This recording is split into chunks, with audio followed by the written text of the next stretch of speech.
प्यारे साथियों, मैं आप सभी का एआर ट्यूशन क्लासेस में स्वागत करता हूं। उम्मीद है आप सभी अच्छे होंगे। देखिए, आज हम जो है पढ़ेंगे भाई प्रश्नावली 10.2 का 11वां क्वेश्चन है। सिद्ध कीजिए कि किसी वर्त के परिगत यानी कि बाहर की तरफ समांतर चतुर्भुज एक सम चतुर्भुज होता है। भैया आवाज नहीं दोस्त, आराम से देखो भाई, क्या कहा आपसे कि किसी वर्त के परिगत खींचा गया समांतर चतुर्भुज। क्या है चतुर्भुज भाई? समांतर।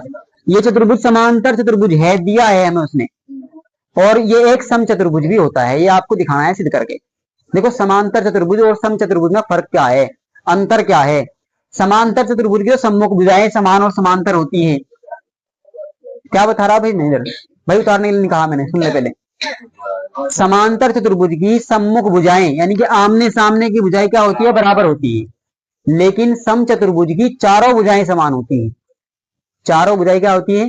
बराबर होती है, यानी कि समान होती है। ठीक है। और समांतर चतुर्भुज की केवल सम्मुख भुजाएं होती है, समान। तो वही अब यहाँ पे हमें दिया गया।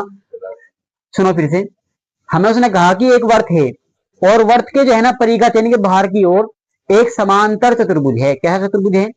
समांतर। ऐसा चतुर्भुज है जिसकी सम्मुख भुजाएं कैसी होती है? समान होती है। ठीक है। और हमें सिद्ध करना है कि ये जो है ना एक सम चतुर्भुज है। हमें सिद्ध करना है कि ये एक सम चतुर्भुज भी है जिसकी चारों भुजाएं समान होती है। क्लियर होगी बात अब यहां से? तो देखिए, हमें दिया है, पहले तो वो लिखिए, तो दिया है कि ए बी सी डी। देखो भाई, ए बी चतुर्भुज ए बी सी डी एक समांतर चतुर्भुज है। समांतर, ये बात हमें दी गई है। ठीक है। सिद्ध करना है, यहां पे लिखेंगे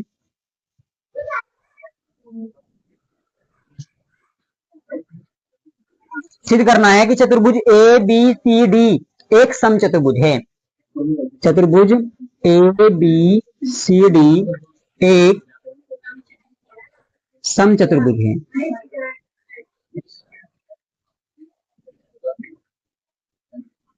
ये बात हमें सिद्ध करनी होगी। मैंने बताया अभी अंतर क्या है इन दोनों में। समांतर चतुर्भुज की केवल सम्मुख भुजाएं समान होती है और सम चतुर्भुज की चारों भुजाएं समान होती है। तो इसका मतलब ये है कि हमें चारों भुजाएं समान दिखानी है। यदि हमने चारों भुजाएं बराबर दिखा दी तो हमारा क्या आ जाएगा? सम चतुर्भुज आ जाएगा, नहीं आ जाएगा? तो देखिए, उत्पत्ति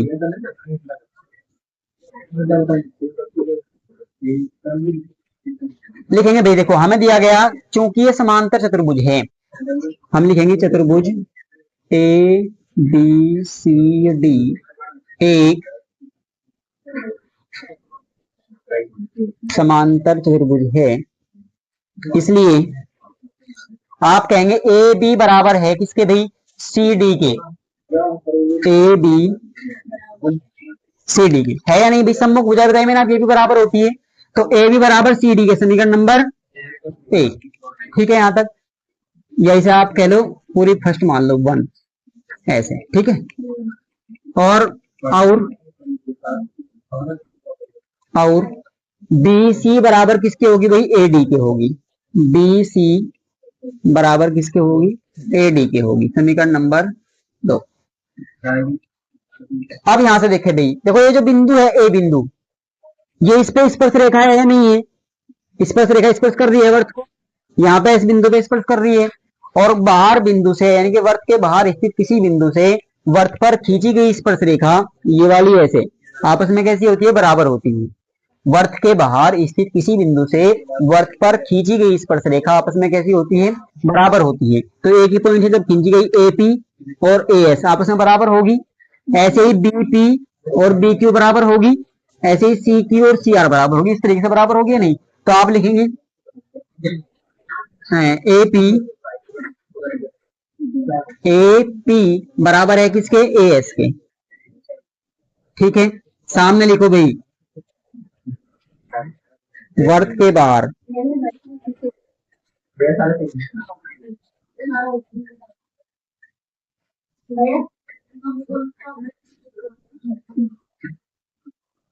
बिंदु से खींची गई स्पर्श रेखा कैसी होती है भाई? आपस में बराबर होती है, इसलिए हमने बराबर लिख दिया यहाँ पे। इसे क्या लेंगे आप? समीकरण नंबर 1।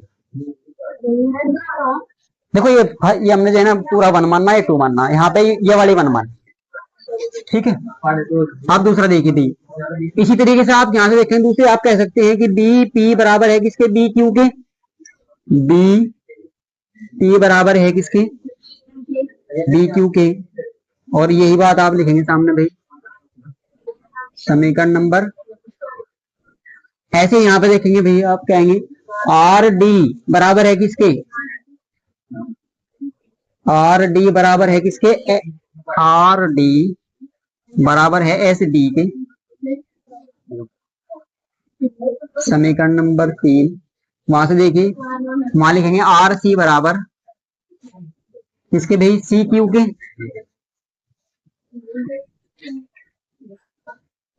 क्योंकि बार बार न लिख के भाई वही बात लिखी नीचे, ठीक है। अब यहां देखो इन समीकरण 1 2 3 4 से, समीकरण 1 2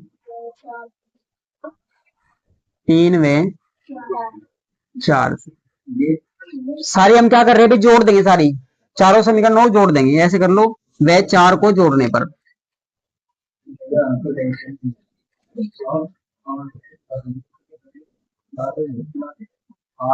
जोड़ने पर जब आप जोड़ेंगे लिखेंगे भाई A P plus B P plus R D plus R C, इधर ए एस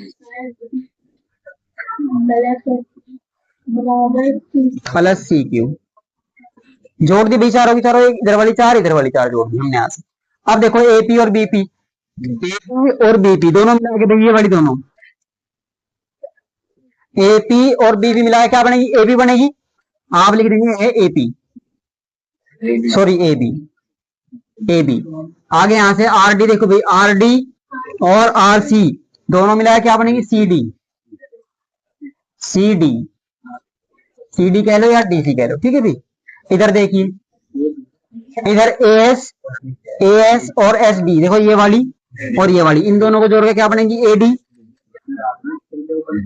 फिर प्लस बी क्यू और सी क्यू, क्या बनी भाई? डी। ठीक है यहाँ तक। अब आप देखो भाई समीकरण 1 और 2 से क्या हमारी यहां से देखें कि ए बी के बराबर सी डी है या नहीं है? सी डी है या नहीं? तो हम ए बी की इसकी सी डी की जगह ए बी रख सकते हैं या नहीं? समीकरण 1 व 2 से लिख लेंगे यहाँ पे, समीकरण 1 व 2 से, 1 व 2 से ए बी, देखो भाई ए बी हमारे पास ए बी है, प्लस सी डी की जगह भी हम क्या रख देंगे? सी डी की जगह भी रख देंगे ए बी।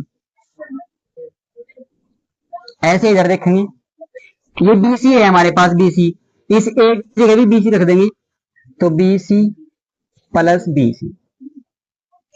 अब कहां लिखोगे? देखो ये हमारे पास कितना होगा? 2 ए बी हो गया या नहीं हो गया? और इधर 2 बी सी हो गया भाई, ठीक है। यहां से एक मिनट भाई सुनो, देखो 2 इधर भी है 2 इधर भी है, 2 भाग में है, गुणा में है, इधर जाएगा भाग में कटेगा, 2 से 2 कट गया, क्या बचा आपके पास? यहाँ देखो भाई आपके पास आ गया ए बी बराबर बी सी के, और इसे कहोगे आप समीकरण नंबर 3। देखो भाई फर्स्ट, यानी कि फर्स्ट, ये दूसरी और ये तीसरी, ये 3 समीकरण होंगे हमारे पास में। अब यहां से देखो एक बार बस, ए बी बराबर है सी डी के, ए बी सी डी के बराबर है, और बी सी ए डी के बराबर है, बी सी किसके बराबर है? ए डी के बराबर है, और ए बी बी सी के बराबर है, ए बी इसके ही बराबर है। देखो आमने सामने वाली तो बराबर पहले थी, लेकिन अब की बार जो ए बी हमारी आई वो बी सी के बराबर भी आ गई इसके भी, और जब इसके ही बराबर आ गई तो हम कहेंगे समीकरण 1 2 3 4 से, समीकरण सॉरी 3 तक, 1 2 व 3 से ए बी बराबर बी सी बराबर सी डी और बराबर डी ए या ए डी आप लिख सकते हैं। चारों की चारों आपस में कैसी आ गई? बराबर आ गई। इसलिए चतुर्भुज ए बी सी डी एक सम चतुर्भुज है। नोट कर लेंगे भी।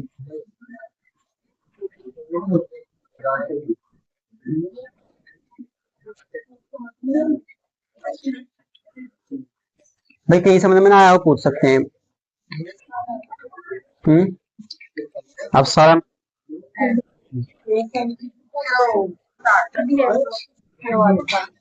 देखो भाई सवाल एक बार आप सुनेंगे भाई ध्यान से कर एक बार क्वेश्चन सुने भाई एक बार पहले चित्र में देखते रहेंगे और क्वेश्चन जो है ना समझते रहेंगे क्या कहा। देखो 4 सेंटीमीटर त्रिज्या वाले एक वर्त के 4 सेंटीमीटर त्रिज्या है भाई इस वर्त की दिख रही है आपको 4 सेंटीमीटर त्रिज्या वाले एक वर्त के परिगत एक त्रिभुज एबीसी इसके बाहर त्रिभुज एक एबीसी बनाया गया है। इस प्रकार बनाया गया भाई हंसने की बात क्या है देखो ध्यान से। फिर रेखाखंड रेखाखंड बीडी और डीसी रेखाखंड बीडी और डीसी और सीडी कह लो उनकी जो है लंबाई क्रम से कितनी कितनी है 8 सेंटीमीटर और 6 सेंटीमीटर यानी कि यहाँ से यहाँ तक 8 सेंटीमीटर यहाँ से यहाँ तक 6 सेंटीमीटर है। ये दोनों बात समझ में आ गई यहाँ तक कितना दिया हमें उसने।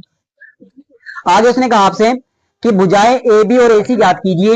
एक तो आपको ए बी ज्ञात करनी है पूरी की पूरी यहाँ से और एक ए सी पूरी ज्ञात करनी है। ये बात समझ में आ रही कैसे दिखे। अच्छा एक बात बताओ उसने ये दोनों पूछी हुई हमारे से ये कोई नहीं पूछी क्योंकि ये दे रखी है पूरी की पूरी। ये आपको 6 यहाँ तक और 8 यहाँ तक देखो यहाँ से लेके यहाँ तक 6 यहाँ से लेके यहाँ तक 8 तो पूरी कितनी हो जाएगी 14 सेंटीमीटर की होगी या नहीं होगी। अब देखें यहाँ पे भाई कैसे देखो मान लेंगे हम शुरू में हमने क्या कहा माना माना ए एफ ऐसा करो ऐसा ऐसा मानो मान ठीक हल करेंगे पहले यहाँ से। आप एक बार देखो भाई ध्यान से एक बार हमें पता है बिंदु सी बाहर है और बाहर से वर्त पे स्पर्श रेखा खिंच रही है या नहीं खिंच रही है ये खिंच रही है तो आप लिखेंगे देखो आप कहेंगे सी डी बराबर है देखो सी डी बराबर है सी एफ के भाई हल कर रहे हैं सीधे सीधे हम यहाँ पर यदि हम दिया होगा वगैरह लिखेंगे तो लंबा पड़ेगा और भी ठीक है। हल कर रहे हैं सी डी बराबर किसके सी डी बराबर है सी एफ के क्यों है भाई सामने लिख देंगे आप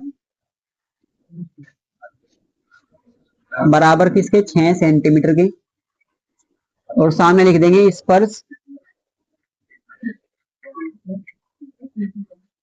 स्पर्श रेखा है भाई ये किसी बाहर बिंदु से वर्त पर खींची गई स्पर्श रेखा आपस में कैसी होती है बराबर होती है। तो ये बराबर है इसलिए हमने दोनों को बराबर लिख दिया 6 सेंटीमीटर की होगी ये 6 की तो ये भी 6 की। इसी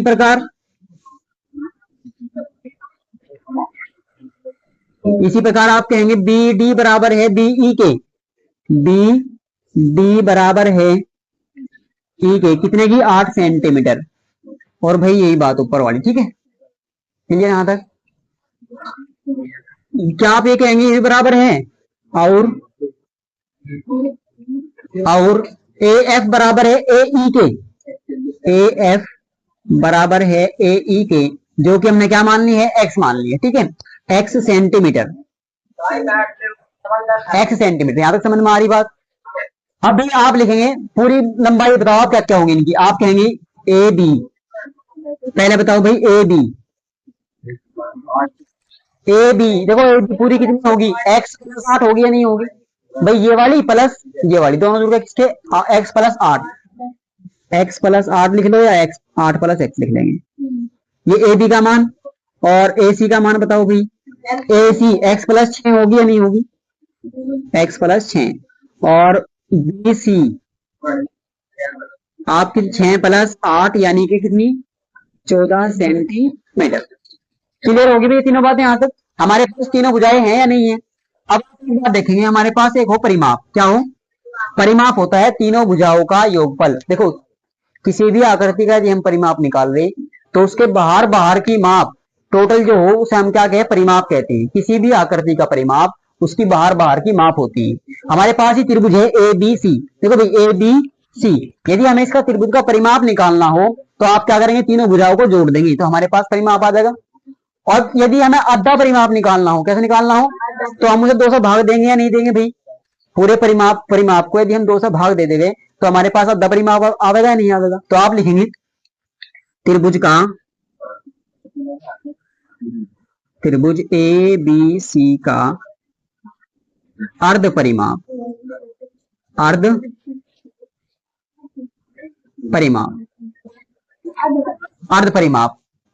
मतलब आधा परिमाप बताऊंगा गुड़िया, अभी बता रहा हूँ। देखो आधा क्यों निकाल रहे, सुनो भाई। हमारे पास हीरोन फॉर्मूला है, कक्षा 9 में आपने पढ़ा होगा हीरोन फॉर्मूला। हीरोन फॉर्मूले में ये है कि जो है ना, जब हमारे पास तीनों भुजाएं हो तो हम उसका क्षेत्रफल निकाल सकते हैं। मैं अभी बताऊंगा आपको, ठीक है। अर्ध परिमाप को हम एस से प्रकट करते हैं, किससे भी? एस से, स्मॉल एस। एस मतलब हो सेमी पैरामीटर, ठीक है। एस बराबर आप लिखेंगे A B plus B C और प्लस ए सी। भाई देखो ए बी, बी सी और ए सी तीनों जोड़ देंगे तो पूरा परिमाप, और आधा निकालना है तो बटे में क्या करना है? 2 करना है। क्लियर है यहाँ तक? अब हमारे पास भाई ए बी सब का मान है या नहीं है? रख दो आप। X plus 8 plus B C का मान भाई कितना है? 14 है। ए सी का मान है कितना? एक्स प्लस 6 और बटे में कितना भी? एक्स। एक्स कितने एक्स? 2x। 8 और 6 14, 14 14 28 हो गए। और बटे में कितना भाई? क्या 2 कॉमन ले सकते हैं हम? x प्लस 2 से भाग देंगे 14 होगा या नहीं होगा? और बटे में 2 से 2 कैंसिल। भाई किसी को दिक्कत तो नहीं यहां से ना बताओ? तो क्या आप कह सकते हैं s बराबर, देखो s बराबर x प्लस 14। ये तो आया हमारे पास s, यानी कि अर्ध परिमाप। आगे देखेंगे भाई। देखो हमारे पास हीरोन फॉर्मूला है क्षेत्रफल का, त्रिभुज का क्षेत्रफल। किसका? त्रिभुज का। ध्यान तो आ जाएगा गुड़िया, ठीक है। देखो भाई, त्रिभुज क्षेत्रफल होता है under root S into S minus A into S minus B into S minus C.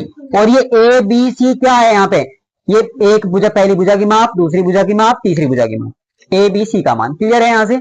और एस क्या है? एस मैंने निकाला अर्ध परिमाप। यहाँ तक समझ में आ रही तरीके बात? मान रख देंगे भाई यहाँ से। देखो मैं ऐसा कर रहा हूँ, थोड़ा सा यहाँ को लिख रहा हूँ मान, ताकि आ जाए हमारे मान बराबर। एस का मान कितना? X plus 14। ये पूरा इसका मान है भाई एस का, एस का। और बड़ा कोष्ट लगा लो ऐसे। एस का मान तो है एक्स प्लस 14 और माइनस ए, यानी कि पहली भुजा कोई सी भी मान लो, कि पहली भुजा कोई सी भुजा, ठीक है। पहली है एक्स प्लस 8, लिख लो एक्स प्लस, और ये पूरा ए का मान। इसे बंद कर दो भाई। फिर ऐसे ही एस का मान कितना? एक्स प्लस 14 माइनस बी का मान कितना भी? एक्स माइनस एक्स प्लस 6 लिख लो, एक्स प्लस 6। फिर ऐसे ही एक्स प्लस 14 और माइनस सी का मान कितना? 14। तो ये तो यही हालत तो है ना। चलो 14 ऐसे लिख लेंगे भाई यहाँ पे। आ रहा भाई समझ में सभी के? देखो पहले हमने x लिखा है, x minus A, X minus B, X minus C. हल करेंगे भाई जल्दी। कहाँ जा रहा है? देखो भाई, देखो भाई यहाँ पे x प्लस 14, ये तो है पूरे गुणा में। यहाँ देखो एक बार, x प्लस 14, ध्यान दो एक बार। देखो भाई x प्लस 14 मैं हल कर रहा हूँ। देखो पहले ध्यान से देखिए, x प्लस 14 माइनस, जब बाहर माइनस तो अंदर का चिन्ह पलटेगा या नहीं पलटेगा? माइनस एक्स और माइनस 8 होगा या नहीं होगा? तो माइनस एक्स और प्लस एक्स तो कट गया भाई, एक्स और माइनस एक्स कट गया, खत्म हो गया। 14 और माइनस के 8, 14 में से 8 गए, 6 बचेंगे या नहीं बचेंगे? केवल 6 लिख दें यहाँ पे इसके स्थान पे, तो गुणा 6। आगे फिर गुणा का चिन्ह। यहाँ देखो भाई x प्लस 14 माइनस का x होगा या नहीं होगा? x से x खत्म हो गया, 14 में से 6 घटेंगे, ये भी माइनस का होगा। 14 में से 6 गए, 8 बचेंगे भाई। आगे फिर गुणा का चिन्ह, यहाँ पे गुणा लगा दी हमने की बार। x प्लस 14 माइनस, और ये 14 है, देखो 14 में से 14 ही घटेंगे, नहीं घटेंगे, 0। केवल क्या बचा? x बचा, तो गुणा x। ये इतने बड़े की जरूरत नहीं है हमें, हो गया काम। अब यहां से देखें भाई, देखो इस x की तो कर लेंगे गुणा इसके साथ, सारे गुणा में है ना। x की गुणा इसके अंदर करो, क्या आ जाएगा बताइए मुझे? x x की करी, x का स्क्वायर प्लस 14 की x में करेंगे 14x। ये तो हो गए यहां तक। 6 8 48 होते हैं या नहीं? गुणा 48। हम लिख सकते हैं भाई एक्स स्क्वायर प्लस 14x, और इसे 48 को हम लिख सकते हैं 16, 16 तो नहीं 32, 16 थी 48, 16 थी 48 लिख सकते हैं या नहीं? 16 गुणा 3, 16 का वर्गमूल होता है 4, 16 का वर्गमूल होता है 4, 4 बाहर निकल जाएगा, तो 4 तो निकल गया बाहर, और अंदर बच गया भाई 3 इंटू एक्स की पावर 2 प्लस 14x। ये आ गया भाई आपका क्या? क्षेत्रफल, त्रिभुज ए बी सी का क्षेत्रफल, त्रिभुज ए बी सी का क्षेत्रफल, त्रिभुज यहाँ तक भाई नोट कर लो एक बार। हाँ कौन सा भाई, यहाँ देखो भाई एक बार रुक जाओ अभी। अगर सुनो भाई एक बार यहाँ देखेंगे, देखो त्रिभुज पूरे का त्रिभुज, पूरे त्रिभुज का हमने निकाल दिया, पूरे त्रिभुज का क्षेत्रफल निकाल ला भाई एक बार। अब हम क्या निकाल रहे, देखो ओ बी ए, देखो ग्राफ का है त्रिभुज ये वाला, और ऐसे ही फिर यहाँ से ये वाला ये, और ऐसे ही ये वाला। कुछ थोड़ी सी बड़ी बात सुनो, मैं हाथ रख कर बता रहा हूँ। देखो एक बार, देखो ये एक बार तो इतने वाला त्रिभुज है, जहाँ जहाँ ये वाला इधर वाला, एक बार नीचे वाला देखो ये, और एक बार ये वाला, ठीक है, तीनों मिलाकर पूरा हो जाएगा हमारा ये, समझ रहे। सुनो भाई कटेगा नहीं भाई, सुन देखो, सुनो भाई, सुन फिर से बुढ़े, यहाँ सुन एक बार। जो हमारे त्रिभुज है, पूरे त्रिभुज का हमने एक बार तो निकाल दिया, एक बार इसी पूरे त्रिभुज का हम हिस्सों में निकाल लेंगे, अलग अलग हिस्सों में। एक हिस्सा देखो ये वाला, एक ये वाला, और एक ये वाला, तीनों मिला के फिर से पूरा निकल जाएगा, ठीक है। तो देखो यहाँ पे हम लिखेंगे त्रिभुज, त्रिभुज ओ बी ए, ओ बी ए का क्षेत्रफल। भाई क्षेत्रफल का सूत्र एक और होता है हमारे पास, यहाँ देखो ये तो था हमारे पास हीरोन फॉर्मूला, ये है हमारे पास 1/2 गुणा आधार और गुणा संगत ऊंचाई, यानी कि लंबवत ऊंचाई, ठीक है।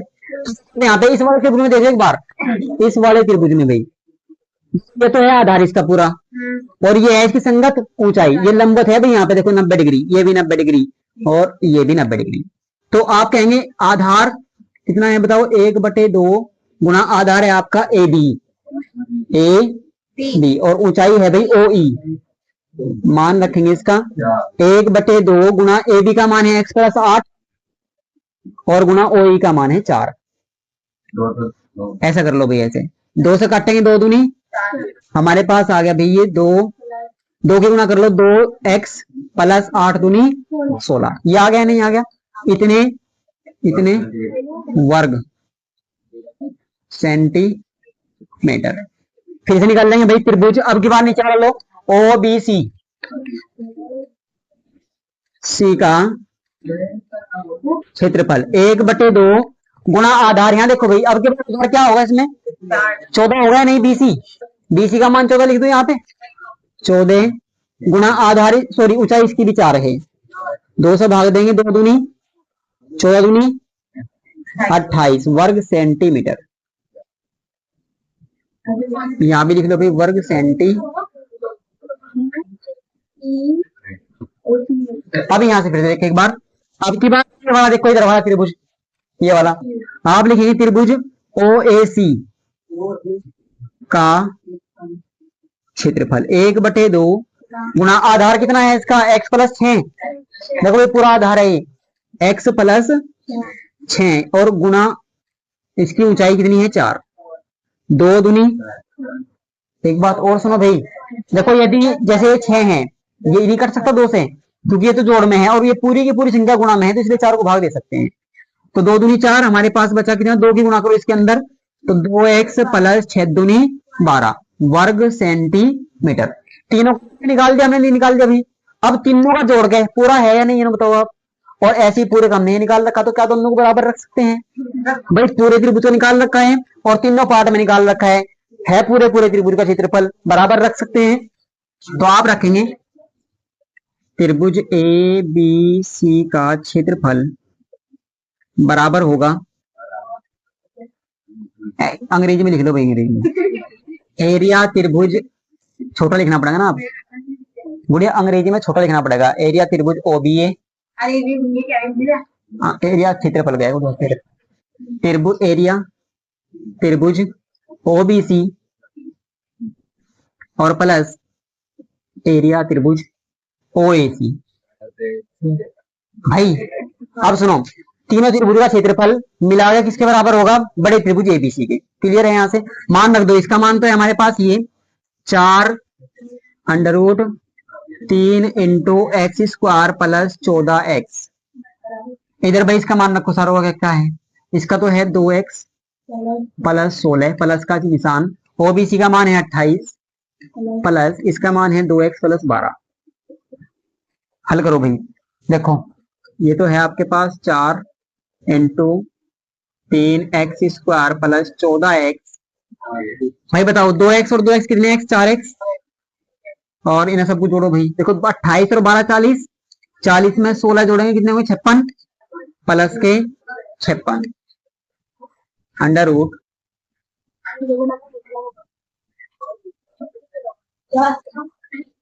देखो भाई चार दोनों में है नहीं है, 4 कॉमन लिया, 4 से भाग देंगे, पूरे ना यहाँ लेके आवेंगे, इधर इधर लेके आवेंगे। देखो प्लस के कितने 14 चौका 56, 4 इधर गुणा में था भाई, इसमें यहाँ पे 4 गुणा में था, इधर कहीं में आवेगा, 4 से 4 कैंसिल, दोनों ओर का वर्ग कर देंगे भाई। क्या करेंगे, दोनों ओर का वर्ग करेंगे यहाँ पे। हाँ पूरन लगाया मैंने कहीं।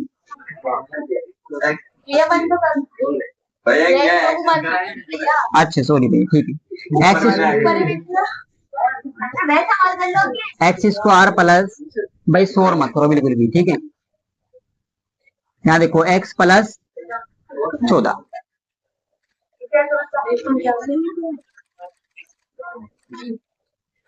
अब देखो भाई दोनों वर्ग करेंगे। यहाँ देखो भाई वर्ग करने पर, वर्ग करने पर देखो भाई इधर का तो हो जाएगा होल स्क्वायर, और इधर का भी जो है ना, जब स्क्वायर करोगे तो क्या हो जाएगा, अरे क्या क्यों कह दे रहे भाई बता। देखो भाई होल स्क्वायर, इससे स्क्वायर से इसका रूट कट गया यहाँ से, रखो भाई देखो इसको, ये होगा 3x स्क्वायर, 3 की गुणा कर रही है, प्लस 14 28, 14 42, 42x। इधर देखो भाई a प्लस बी का होल स्क्वायर खोल लो, एक्स स्क्वायर प्लस 14 का वर्ग, 14 14 196, और प्लस 2 से गुणा करेंगे 2ab, यानी कि 2 गुणा 14 और गुणा x। इधर है भाई 3x स्क्वायर प्लस 42x, इधर x स्क्वायर प्लस 196, और प्लस भाई देखो 14 दूनी 28x, सारे एक तरफ लेके आओ भाई।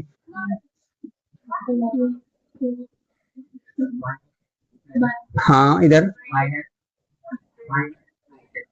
और इधर क्या बचेगा 0। 3x स्क्वायर में से एक एक्स स्क्वायर घटाएंगे, कितना बचेगा 2x स्क्वायर, 42x और भाई 28x घटेंगे तो कितने बचेंगे बताइए। 12 में से 8 गए 4, और भाई 3 में से 2 गया 1, 14 प्लस के 14x, और क्या बचा भाई माइनस 196, और बराबर 0। 2 कॉमन भी ले लो यहाँ से, एक्स स्क्वायर प्लस 2 सत्ते 14 और माइनस 2 नम 18, 2 8 16 बराबर 0। 2 इधर गुणा में, उधर कहीं में जाकर भाग में 0 हो जाएगा या नहीं हो जाएगा वहां भाग में जाके, ठीक है। तो आपके पास बचा x square plus 7x minus 9x और बराबर किसके 0 के। अब एक बात सुना भी देखो, इसमें यहाँ पे जो हमारे पास हाँ करना है, सुनो भाई देखो, हाँ आपको जो है ना हमारे पास द्विघात समीकरण है, इसमें तुम्हें क्या करने हैं गुणनखंड करने हैं। गुणनखंड 14 सत्ते 98, 14 सत्ते 14x तो लेने हैं प्लस के, और माइनस के लेने हैं 7x। तो यहाँ पर रख के आप जब x के मान निकल दोगे, 2 मान निकल के आवेंगे, कितने आवेंगे, एक प्लस का एक माइनस का। आपको लेना कौन सा है, प्लस वाला, क्योंकि जो है ना हमारी जो दूरी होती है प्लस की तो होती है। हाँ प्लस 14x माइनस के 7x। सुन पहले बात में करी देखो, ये जब आपका x का मान यहाँ से निकल के आएगा, सुनो भाई जब x का मान यहाँ से निकल के आ जाएगा, और कार्तिक जब x का मान निकल के आ जाएगा आपका, हाँ तो प्लस वाला लेगा, आपको प्लस वाला लेना है तो प्लस वाला जो हमने शुरू में सबसे शुरू में माननी थी बुझाई देखो यारी, ए सी कितनी थी 6 प्लस एक्स है या नहीं है, तो 6 में x का मान जोड़ देना है तो ए सी का मान निकल के आ जाएगा। ऐसे ही ए बी में क्या x का मान रख के और 8 जोड़ देंगे तो हमारा ए बी का मान 14x और माइनस के 7x। ये कर लेंगे भाई, ये आपको आगे पूरा करना है, ठीक है। 7x है ना भैया? हाँ क्वेश्चन नंबर जो देखो भाई प्रश्नावली वही चल रही है हमारी 10.2 और 13वां क्वेश्चन है इसका। उसने कहा सिद्ध कीजिए कि वर्त के परिगत, परिगत मैंने बताया था बाहर की ओर, परिगत बने चतुर्भुज की आमने सामने की भुजाएं केंद्र पर संपूरक कोण अंतरित करती हैं। देखो आमने सामने की भुजाएं कौन सी है भाई, एक बार देखो ये वाली भुजा और ये वाली भुजा आमने सामने की है नहीं, ये वाली और ये वाली आमने सामने की है, चतुर्भुज की जो आमने सामने की भुजाएं हैं वे केंद्र पर क्या करती है, समपूरक कोण बनाती है। क्या कह रही भाई, समपूरक कोण। कैसे सुनो, देखो इसके सामने का सुनो भाई ध्यान से, देखो मैं जैसे जहां बताऊंगा। जो ये वाली भुजा है आपकी, इसके द्वारा जो कोण बनेगा केंद्र पे, ये वाला कोण बनेगा या नहीं बनेगा। इस भुजा के द्वारा केंद्र पर जो कोण बनेगा ये कोण बनेगा। एक और दो दोनों मिला के पूरा जो कोण है ये कोण किसके द्वारा बन रहा है भाई, इस भुजा के द्वारा बन रहा है केंद्र पर। समझ रहे अभी। ऐसी नीचे वाली भुजा की देखो, नीचे वाली जो भुजा है बी ए या ए बी, इसके द्वारा जो केंद्र पे कोण बनेगा वो क्या बनेगा, 6 5 को मिला के बनेगा ये कोण। ठीक है। ऐसे ही देखो इस वाली भुजा के जो सामने वाला कोण है वो 3 और 4 का मिला के है ये पूरा कोण। इसके सामने वाला 7 और 8 को मिला के है पूरा। ठीक है। अब ये हमें क्या दिखाने हैं, जो आमने सामने के कोण है, देखो ये वाला और ये वाला कोण, इन दोनों का योगफल 180 डिग्री दिखाना है। क्योंकि जो संपूरक कोण होते हैं उनका योगफल 180 डिग्री होता है। संपूरक कोणों का योगफल 180 डिग्री। यदि हमने इस कोण का यानी पूरा कोण 1 और 2 मिला के और 6 और 5 को मिला के पूरा कोण, इन दोनों को जोड़ के 180 डिग्री दिखा दिया, तो हम कह देंगे कि जो है ना चतुर्भुज की सम्मुख भुजाओं द्वारा केंद्र पर कैसे कोण बनते हैं, संपूरक कोण बनते हैं। ये बात हमें सिद्ध करनी है। क्लियर है बात यहाँ से ना, बताओ ये वाली बात समझ में आएगा भाई सभी क्या आगे। बस ये आप देखो कैसे करना है। अब आप देखो हमारे पास त्रिभुज कितने बन गए भाई, देखो एक त्रिभुज ये रहा त्रिभुज, ये त्रिभुज बन रहे हैं कितने सारे, बहुत सारे बन रहे हैं, नहीं बन रहे, बनने ना भाई। हाँ। अब आप यहाँ देखो एक बार, देखो यहाँ देखो, यहाँ पे इस वाले में इन दो त्रिभुजों के बारे में बात करेंगे भाई, इनके दोनों की। क्या हम कह सकते हैं ये बाहर का पॉइंट है, बाहर बिंदु है वर्त के, और इस बिंदु से वर्त पर खींची गई स्पर्शरेखा कैसी होती है, आपस में बराबर होती है गुड़िया, बराबर होती है। तो यहाँ से लेके यहाँ तक और यहाँ से लेके यहाँ तक ये दोनों बराबर होगी भुजाएं। और ये वाली जो भुजा है बीच वाली, ये वाली उपनिष्ठ होगी इस त्रिभुज की और इस त्रिभुज की। और यह भुजा और ये वाली भुजा क्या है, त्रिज्या है वर्त की। क्या है ये, क्योंकि वर्त की त्रिज्या स्पर्श बिंदु के साथ 90 डिग्री का कोण बनाती है। क्लियर होगी बात यहाँ से। अब इन्हीं त्रिभुज के बारे में लिखेंगे। यहाँ से देखो हम लिखेंगे, हल कर रहे हैं अभी, हम कहेंगे यहाँ से उत्पत्ति लिखो, इसको हल मत लिखो भाई, हमें तो सिद्ध करना है ना, सिद्ध करना है।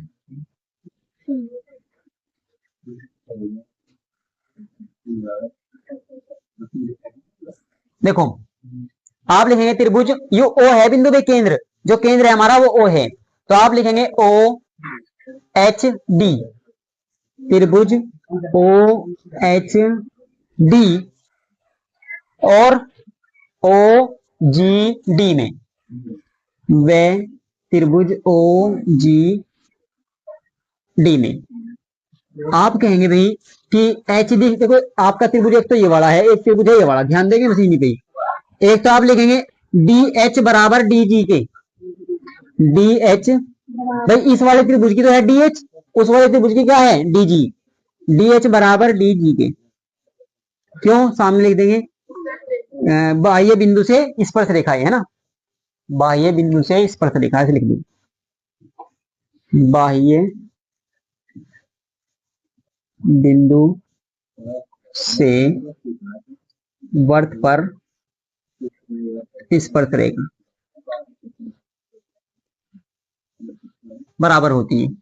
दूसरे एक लिखेंगे भाई हम कि ओ एच बराबर है ओ जी के, ओ एच बराबर है ओ जी के। क्यों है भी बराबर, आप कहेंगे त्रिज्याएं हैं, त्रिज्याएं बराबर होती है, या त्रिज्या बराबर है, इस त्रिज्या की त्रिज्या कितनी भी सारी बराबर होती है आपस में। और दूसरे आप लिखेंगे भाई कि ओ डी बराबर ओ डी के, ओ डी बराबर ओ डी के, ये क्या है उभयनिष्ठ भुजा, दोनों त्रिभुजों के लिए उभयनिष्ठ है ये। ठीक हो गया यहां तक। तो इसलिए आप लिखेंगे, इसलिए त्रिभुज ओ एच डी सर्वांगसम होगा भाई त्रिभुज ओ जी डी के। क्यों होगा सर्वांगसम, एस एस एस सर्वांग समता। ठीक है, एस एस एस सर्वांग समता से, यानी कि साइड साइड जब हमने तीनों की बराबर दिखा दी तो हमारी ये सर्वांग सम होगी त्रिभुज आपस में। और सर्वांग सम त्रिभुजों की कंडीशन ये है, विशेषता ये है कि सर्वांग सम त्रिभुज की संगत भुजाएं आपस में बराबर होती है और संगत कोण भी आपस में क्या होते हैं, बराबर होते हैं। जब संगत कोण आपस में बराबर होते हैं तो आप कहेंगे देखो ओ कोण के बराबर होगा, एच कोण जी कोण के बराबर होगा, और डी कोण के बराबर होगा। यहाँ पे देखो एक बार, यानी जो यहाँ कोण बनेगा वो इस कोण के बराबर होगा, जो यहाँ पे कोण बनेगा वो इस कोण के बराबर होगा, और जो यहाँ कोण बनेगा वो इस कोण के बराबर होगा। हमें मतलब है इस कोण से, ठीक है भाई। तो इसलिए आप लिखेंगे, इसलिए इस कोण का नाम देखो क्या है, इस कोण का नाम बताओ आप लिख लेंगे एच ओ डी। कोण एच ओ डी बराबर होगा कोण जी ओ डी के, जी ओ डी के। या इसी कोण को हम क्या लिख सकते हैं, इस कोण का नाम क्या है, 8 है, इस कोण का नाम क्या है, 1 है। तो हम लिख सकते हैं कोण एक, ऐसे लिखो 8 लिखो, इसे 8 बराबर कोण 1 के। यहाँ से बात समझ में आई है भाई, कोण 8 बराबर कोण 1 के। अब इसी प्रकार देखो, इसी प्रकार आप सारे नहीं कर सकते हम भाई। एक बात बताओ, जब एक के लिए इतना काम करना पड़ गया इन त्रिभुजों के लिए, इन दोनों को बराबर रखने के लिए, तो यदि हम इन्हें बराबर रखने के लिए ये काम करे तो बहुत बड़ा सवाल बैठेगा। तो ऐसा नहीं करना है, बस एक बार हमने ये बता दी बातें। ऐसे ही सारे त्रिभुज आपस में क्या है, ये सर्वांग है। सारे त्रिभुज क्या है आपस में, यानी कि ये इसके सर्वांग है, ये इसके इस तरीके से। तो हम लिख सकते हैं आगे इसी प्रकार, इसी प्रकार जैसे ये दोनों यहाँ सुनो, जैसे ये दोनों बराबर आए, ऐसे ही आपके ये दोनों बराबर होंगे या नहीं होंगे, इस वाले त्रिभुज से इस वाले त्रिभुज से। तो आप लिखेंगे कोण 2 बराबर है किसके, कोण 3 के, समीकरण नंबर 2। कोण यहाँ इस बार 4 और 5, भाई 4 और 5, कोण 4 बराबर है किसके, समीकरण नंबर 3 के। और कोण 6 बराबर है किसके, कोण 7 के, समीकरण नंबर 4।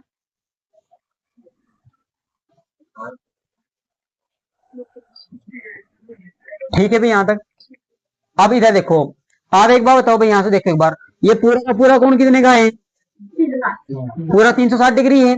केंद्र पर जो पूरा कोण बनता है वो 360 डिग्री का बनता है। तो आप लिखेंगे कोण 1 प्लस कोण 2 प्लस कोण 3 कोण 4 5 6 और बराबर 360 डिग्री। आपको पता है पूरा कोण है संपूर्ण कोण, या केंद्र पर पूरा अंतरित कोण। अब यहां से देखो भाई, भाई चुप हो जाओ। देखो अब यहाँ, अब समीकरण हमारे पास 4 है, कितनी समीकरण है हमारे पास, 4 समीकरण है। 4 समीकरणों से आप यहाँ देखो कौन सी किसके बराबर हम रख सकते हैं। भाई चुप हो जाओ, देखो यहाँ पे जब तुझे वहां दिक्कत है तो इधर बैठ जाओगे। देखो अब हमारे पास 8 1 के बराबर है, 2 3 के बराबर है, सारे बराबर है ना ऐसे। तो देखो यहाँ से हमें कौन से बराबर लाने, एक बार सुनो आप। जैसे हमें हमें कौन कौन से बराबर चाहिए भाई, ये दोनों चाहिए हमें ये। तो देखो 8 की जगह पे हम क्या लिख सकते हैं, इस 8 की जगह पे हम 1 लिख सकते हैं या नहीं, 8 के बराबर 1 है, तो 8 की जगह भी आप क्या लिख सकते हैं, कोण 1 लिख सकते हैं। यहाँ पे भी कोण 1 लिखा आपने, और यहाँ पे भी क्या लिखा, कोण 1 लिखा। ठीक है यहाँ तक, ये प्लस लगा दिया भाई। अब ऐसे कोण 2 की बात करें, देखो हमें 2 ही चाहिए भाई, हमें 2 ही चाहिए। कोण 2 और किसके बराबर है, कोण 2 3 के। तो जहां कोण 3 लिख रहा है उसको भी हम क्या लिख देंगे, 2 ही लिख देंगे। तो आप लिखेंगे प्लस कोण 2 और प्लस कोण 2। इस 3 की जगह भी हमने क्या रखा भाई, 2, क्योंकि 2 3 के बराबर है, रख दिया। ऐसे आप नीचे वाले में देखो, यहाँ पे देखो, इसे आमने सामने वाले कहा था मैंने बराबर लाने हैं, सॉरी जोड़ के लाने हैं, ये वाले जोड़ के। तो 6 किसके बराबर है, 6 7 के बराबर है, तो 6 तो ऐसे कैसे लिखो, और 7 को भी क्या लिख देंगे, कोण 6 लिख देंगे। ठीक है यहाँ तक। फिर ऐसे ही 5 वाले की बात करें, 5 वाला देखो किसके बराबर है, 5 वाला 4 के बराबर है, तो 4 के स्थान पे क्या लिख दोगे आप, 5 और प्लस कोण 5, सारे लिख दिए हमने यहाँ से। और बराबर किसके भाई, 360 डिग्री के। क्या सारे के सारे दो दो हो गए, नहीं हो गए भाई, सारे दो दो हो गए नहीं। तो आप लिखते हैं ऐसे 2 कोण 1 2 कोण 2 और 2 कोण 5 और 2 कोण 6 बराबर किसके, 300। सारों में दो दो है ना गुणा में भाई, 2 कॉमन लेंगे तो अंदर क्या बचेगा आपका, कोण 1 प्लस कोण 2 प्लस बराबर 2 इधर भाग में जाएगा, इधर गुणा में है अभी, तो इधर भाग में जाएगा आपका, ठीक है। तो आप लिख सकते हैं कोण 1 प्लस कोण 2 कोण 5 प्लस कोण 6 बराबर 360/2 आ जाएगा भाई इधर।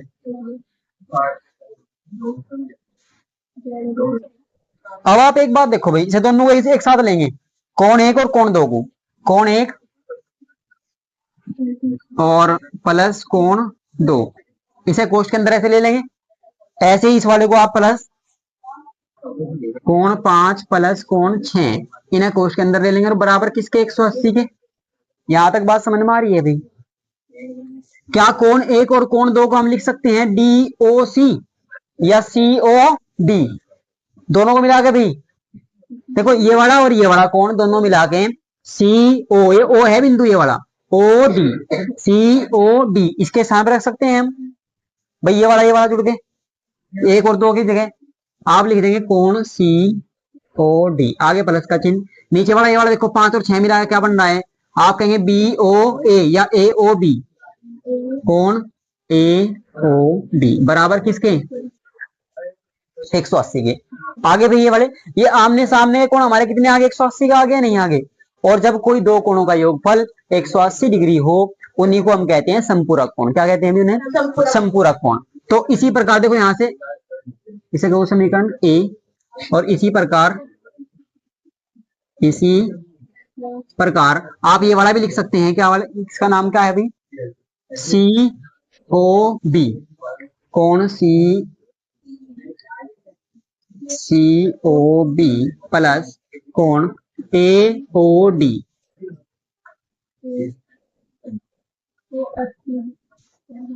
180 डिग्री। ठीक है भाई, ठीक है। तो हम लिख देंगे समीकरण 1 व 2 से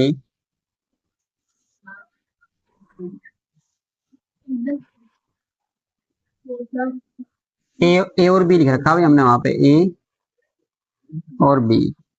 ठीक है, होता है कि अब वही बात आपको लिखनी है जो सवाल में पूछी गई थी। आपसे पूछा था कि वर्त के परिगत बने चतुर्भुज के आमने सामने की भुजाएं केंद्र पर संपूरक कोण अंतरित करती है, ये बात आपको लिखनी है। ठीक है, आप लिख देंगे, आते हैं वर्त के परिगत उतार लूंगी, वर्त के परिगत बने चतुर्भुज की आमने सामने की भुजाएं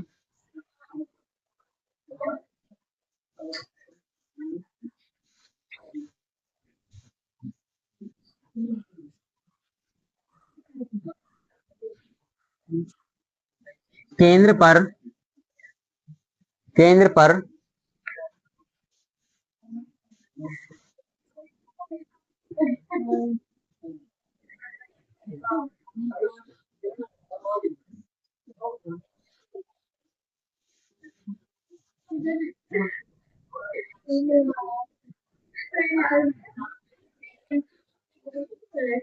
भाई नोट करिए,